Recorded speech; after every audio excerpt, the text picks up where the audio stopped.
শেখ আমরা একটি প্রশ্ন নিচ্ছি। বোন প্রশ্ন রেখেছেন, সালাতুদ দোহা এটা কয়টা পর্যন্ত পড়ার সময় থাকে? শুকরিয়া, অত্যন্ত গুরুত্বপূর্ণ একটি বিষয়।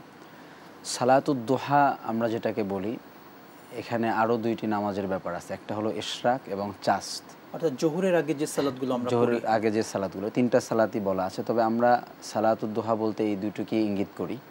তো এখানে মৌলিকভাবে অক্তটা হলো, যদি আমরা ইশরাক ধরি তাহলে সূর্য উদয়ের পর থেকে শুরু করে সূর্যের তাপটা প্রখর হওয়ার আগ পর্যন্ত, এটা হলো উত্তম সময়। কিন্তু জোহর পর্যন্ত চাইলে এই সালাত আদায় করা যাবে, অর্থাৎ জোহরের রক্ত হওয়ার আগ পর্যন্ত।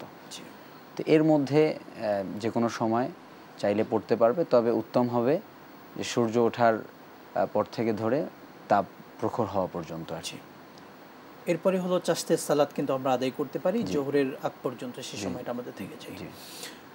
শুকরান, জাযাকাল্লাহ। আরেকটি প্রশ্ন বন করলে, নিয়মিত ফজরের সালাত টাইমলি আদায় করি, কিন্তু কখনো যদি উঠতে আমার দেরি হয়, সেক্ষেত্রে আমি সেই ফজরের নামাজের সুন্নতটাও কি পড়তে হবে?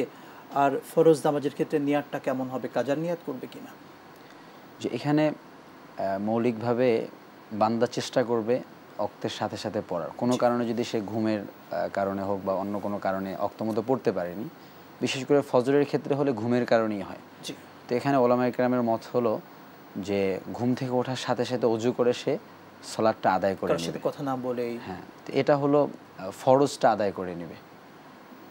আর তবে সুন্নতের ব্যাপারে অনেকে বলেছেন যে যেহেতু ফজরের সুন্নতটা অত্যন্ত গুরুত্বপূর্ণ, সুতরাং আপনি চেষ্টা করবেন হঠাৎ যদি এমন হয়ে যায়, সুন্নতটা আদায় করে আপনি একেবারে ফজরের নামাজটা আদায় করে ফেলবেন। আর এক্ষেত্রে কাজার নিয়ত করা, তো কাজা হোক আর পরে নামাজ পড়া হোক, নিয়তটা যেমনই করুক, এটা মূলত নফলের জায়গায় গিয়ে জমা হয়। সেক্ষেত্রে অন্য একটা মত আছে যে বেশি বেশি নফল পড়া এবং আল্লাহর কাছে এই তৌফিক কামনা করা যেন আল্লাহ তাআলা টাইম মতো পড়ার তৌফিক দেয়, এবং চেষ্টা করলে আল্লাহর রহমতে একসময় এটা অভ্যাস হয়ে যাবে, ইনশাআল্লাহ এই ভুলগুলো আর হবে না।